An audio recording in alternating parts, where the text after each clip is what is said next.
Allah Azza wa Jal vous aime. Wallahi. Allah, il nous aime parce qu'il nous a permis au jour d'aujourd'hui d'être là dans ce Jumu'ah. Car beaucoup de gens qui sont musulmans, la yastati'u an yusallu al-Jumu'ah, ne pourront pas ou ne pouvons pas, n'ayant pas pu faire la Jumu'ah. Donc vous, Allah subhanahu wa ta'ala vous a donné ce cadeau. Le deuxième cadeau qu'Allah il vous a donné, il va vous donner, Inch'Allah, il vous donnera, c'est d'assister à une conversion d'une sœur. Ma petite sœur Myriam, salam alaikum. Salam alaikum. Comment tu t'appelles? Jennifer. J'ai pas entendu. Jennifer. Jelifa. Tu es de quelle origine? Polonaise. Polonaise? Subhanallah. Alors il n'y a pas que toi. C'est qu'il y a une deuxième sœur qui va se convertir. Toi tu t'appelles Jolifa. Masha'Allah. Jolifa, vous avez quel âge? 32 ans. 32 ans, Masha'Allah. Et de Pologne, polonaise. Même les Polonais veulent aller au paradis maintenant. Là, ouais. 32 ans. Mais vous êtes marié ou pas? Oui. Marié? Des enfants? Le deuxième, il est en route. Allahu Akbar. Dans la boîte à gants. Allah, il vous le protège. Ma petite sœur, je m'appelle Ami Hassan. Je suis l'imam de la mosquée de Bervili. Tu fais toujours le Jumu'ah avec nous? Oui. Ah, Masha'Allah. Et vous êtes venu pour vous convertir aujourd'hui? Oui. Masha'Allah. Ma petite sœur, l'islam il est basé sur 5 piliers. Le premier pilier, c'est ce que nous allons faire ensemble. Vous allez répéter derrière moi l'attestation de foi. L'attestation elle est composée de 2 parties. Ashhadu an wa ashhadu an. Ashhadu an la ilaha illallah. Ashhadu an la ilaha. Attendez, gardez la pêche. Vous allez répéter quand je vais vous le dire. La shahada elle est partagée en 2 parties, mes enfants. Ashhadu an la ilaha illallah. Ashhadu an la ilaha illallah. Non, je suis en train d'expliquer, ma petite sœur. Ashhadu an la ilaha illallah, j'atteste qu'il n'y a pas d'autre divinité qui mérite d'être adorée autre qu'Allah. Wa ashhadu anna Muhammadan Rasulullah sallallahu alayhi wa sallam, j'atteste que Muhammad est le messager, l'envoyé d'Allah subhanahu wa ta'ala. Ça veut dire que j'atteste que lui est mon modèle pour la vie musulmane que je vais prendre. Autrement, l'attestation de foi, reconnaissance de Muhammad qui s'arrête à ne pas appliquer sa sunna, vous n'êtes pas musulmane et musulman si vous ne faites pas revivre la sunna de Nabi alayhi salatu wa salam. Wallahi. Al-ittiba', suivre le prophète alayhi salatu wa salam, ma petite sœur. Vous allez répéter ce premier pilier qui est dans la religion chrétienne, le premier. La religion chrétienne, elle est basée sur plusieurs piliers. Plusieurs commandements. Vous connaissez certains.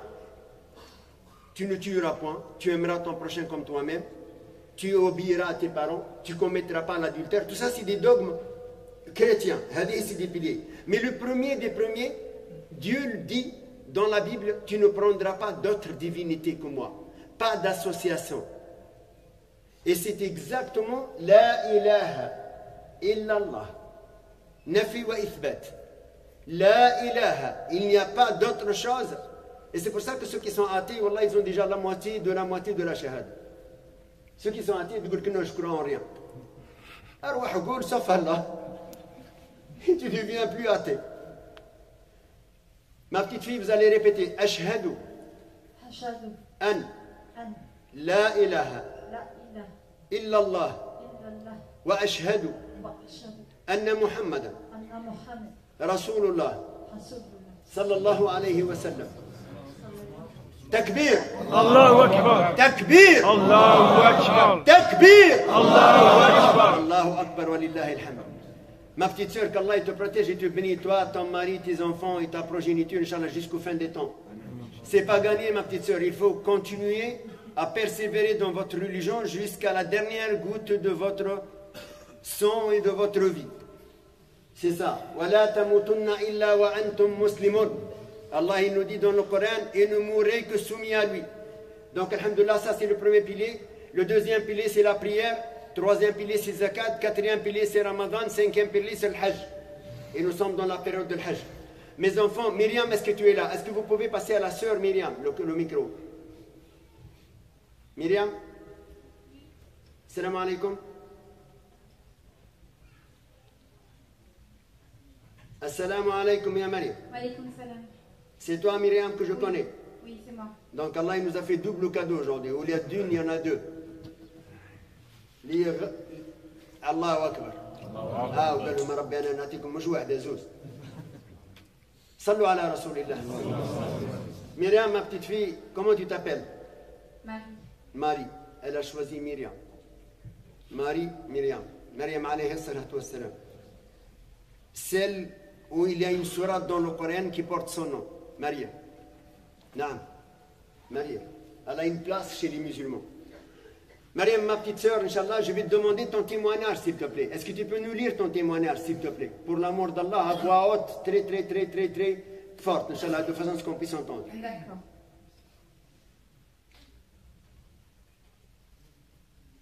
Alors, ma rencontre avec l'islam. Je suis originaire du Nil où la population est un mélange des 4 coins du monde. Inde, Chine, Madagascar, Afrique, Europe, Brésil. Je suis originaire du Nil où tout le monde croit en Dieu et le prie à sa façon. Hindous, bouddhistes, juifs, musulmans, chrétiens, catholiques et protestants. Tout au long de l'année, on ne cesse de célébrer tous ensemble les fêtes religieuses. Nous nous rassemblons tous pour admirer le défilé du Nouvel An tamoul ainsi que le Nouvel An chinois. Les musulmans se font une joie de partager les délicieuses gourmandises pendant le Ramadan et les chrétiens ouvrent leurs portes pour accueillir les gens à Noël ou pour la fête de Pâques.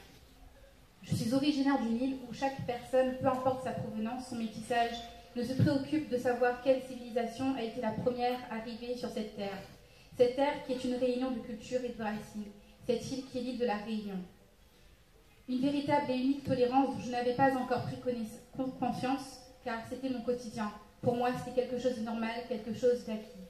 Mon grand-père, du côté maternel, était musulman, pratiquait sa religion sans l'avoir inculquée à ses enfants, suite au métissage réunionnais, qui fait de la foi une même famille, quelque chose de personnel afin d'éloigner les différences. J'ai donc moi-même grandi dans une famille catholique, j'ai donc hérité de cette éducation. Ma mère nous a transmis le grand respect qu'elle éprouvait pour l'islam, pour nos ancêtres indiens musulmans. À la maison, on ne mangeait pas de porc. Durant mon enfance, je me posais déjà beaucoup de questions sur cette religion, mais ma curiosité s'arrêtait là. À l'adolescence, je me suis détachée de l'église catholique, je ne trouvais pas la foi. Je continuais à croire en Dieu, à ma façon, malgré moi. Bien entendu, mes opinions sur le monde qui m'entourait se manifestaient de plus en plus, et je commençais à me faire une mauvaise image de l'islam, entre autres. Je n'avais pas encore la maturité de faire la part des choses. Je mélangeais musulmans et l'islam, religieux et religion. Mais surtout, je n'avais pas le droit de juger, que Dieu me pardonne, astaghfirullah. Est arrivé le jour où j'ai quitté ma famille et mon île pour Paris, afin de poursuivre mes études et de me soumettre à l'épreuve de mon indépendance, et de mieux grandir surtout. Je ne connaissais Paris qu'à travers les quelques vacances que j'avais passées, ou encore à travers la télévision, Paris, la brillante et belle ville qui fait rêver. Arrivée à Paris, hébergée par ma sœur au départ, la seule et unique famille que j'ai ici, j'ai dû me battre pour me trouver un logement, puis me trouver un job en parallèle à mes études. Toutes ces épreuves qui m'ont montré que la vie est un véritable combat et qu'il faut toujours garder l'espoir d'être récompensé, car Dieu existe, il nous protège et il nous guide. Vivant seule, j'étais confrontée à moi-même. Je ne pourrais compter le nombre de fois où je me suis sentie en danger dehors, et pourtant aucun mal ne s'est approché de moi, rien ne m'est arrivé. Alhamdulillah. Je me suis donc rapprochée de mes vraies valeurs. J'avais ce sentiment de grandir en moi-même, je me posais de nombreuses questions sur tout ce que je voyais de mon quotidien parisien. Quartier populaire, pauvreté, violence, non-respect des différences des cultures, de religion. Je ne cessais d'entendre ces gens se crier dessus sans trop de raison dans les rues, en prétendant que l'un était mieux que l'autre, que l'un était plus français que l'autre, que l'un avait sa place et que l'autre non. Je me demandais pourquoi autant de conflits entre les civilisations, pourquoi les relations entre hommes et femmes se dégradent-elles autant, pourquoi le monde tourne-t-il aussi mal. Vers quelle dérive allons-nous? L'homme s'acharne tant sur l'argent, la gloire, le sexe, au point de sacrifier ses véritables priorités qui le mènent au bonheur, la famille, la santé, l'amour. Dans le même temps, j'échangeais beaucoup avec des musulmans d'ici au sujet de la religion. Plus le temps passait, plus je découvrais les cohérences entre mes valeurs et celles que l'islam prône. Un soir, alors que je décidais de me réfugier auprès de Dieu, j'ai décidé d'écouter une vidéo chrétienne que ma sœur m'avait envoyée. Elle m'a dit, si un jour tu ne te sens pas bien, écoute et prie, Jésus te protégera. C'est alors que j'ai commencé à lire et écouter. Une seule chose dans cette vidéo me semblait porter atteinte à ma concentration dans ma relation avec Dieu. Il s'agissait de toutes ces louanges adressées à Jésus, chose qui m'a toujours porté confusion dans le christianisme et ce, pourquoi je ne trouvais pas la foi. Je voulais tout simplement m'adresser à Dieu, l'unique. C'est alors que par simple hasard et curiosité, Je me suis mise à chercher sur internet une sourate de protection du Coran. Je suis tombée sur la sourate 34, Sahaba. Je me laissais emporter par la voix du muezzin tout en lisant la traduction. J'étais de plus en plus captivée par les paroles, la philosophie des mots dans chaque verset. Puis arrivait un verset qui disait, et ils disent, ceci le Coran n'est qu'un mensonge inventé. Et ceux qui ne croient pas disent de la vérité quand elle leur vient. Ce n'est là qu'une magie évidente. Pourtant, nous ne leur avons pas donné de livre à étudier. Je me suis mise à pleurer. J'avais l'impression que ces paroles s'adressaient à moi, à ce moment précis. C'était des paroles qui, mot pour mot, j'avais moi-même prononcées quelques mois auparavant. Et que Dieu me pardonne pour ce jugement que j'ai pu porter sur la religion et le rejet que j'ai eu envers elle. À partir de là, j'ai pris du temps pour moi à me demander si c'était un signe ou non. Je me suis mise à faire des recherches encore et encore sur l'islam, à écouter du Coran. Chaque réponse qui venait à moi me confortait à l'idée que l'islam c'est la pureté. Chaque réponse qui venait à moi me montrait que l'islam est la discipline qui aurait évité les dérives du monde actuel et notre société. Chaque réponse me donnait surtout la force d'affronter mes peurs qui étaient de l'annoncer à ma famille, aux gens qui m'entouraient, d'affronter des jugements, des regards que les autres allaient avoir sur moi. À quoi bon attendre, à quoi bon chercher des informations sur cette religion qui me suit depuis mon enfance et qui n'a jamais cessé de se manifester en moi malgré mon orgueil et mon ignorance. À quoi bon attendre et pourquoi attendre? Je savais déjà ce que je voulais, je savais déjà ce à quoi j'étais destinée, être musulmane. Être musulmane parce que j'avais compris que Dieu a voulu me guider. Il m'a guidée à travers toutes ces épreuves et embûches de ma vie pour au final m'amener sur le chemin de l'islam. Aujourd'hui j'ai compris, c'était écrit, alhamdoulilah. Dans mon choix de me convertir, j'ai eu la bénédiction de mes parents. Ma mère m'encourage encore et toujours aujourd'hui dans mes épreuves. Elle est catholique et très pieuse dans ses pratiques, mais elle me comprend. M'encourage à aller de l'avant et à surmonter les épreuves liées à ma conversion, malgré la distance géographique qui nous sépare. Elle sait combien ce n'est pas facile. Nous savons tous combien l'école d'une mère est sacrée, exceptionnelle et unique au monde. Elle est catholique.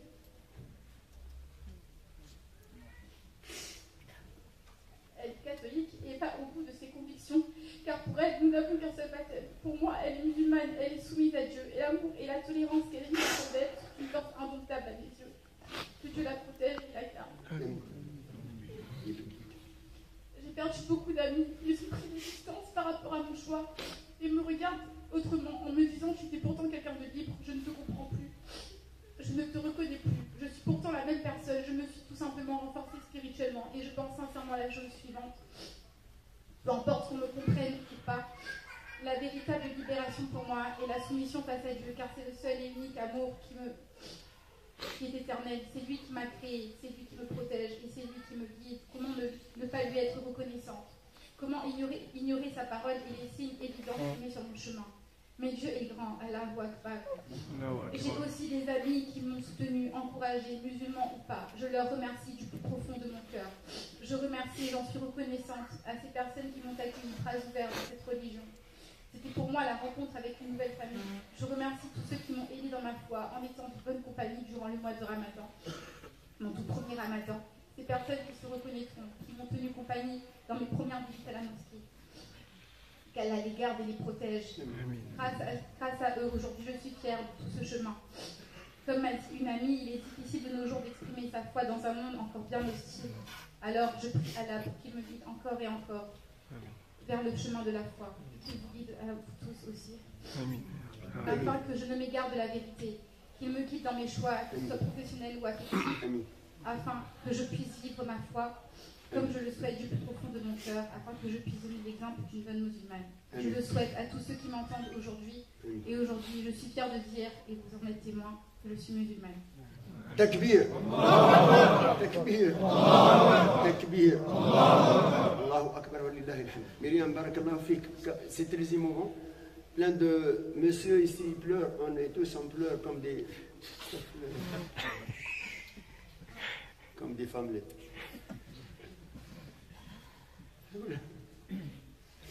Ma petite sœur, tu vas répéter derrière moi. Ashhadu. Ashhadu. Ashhadu.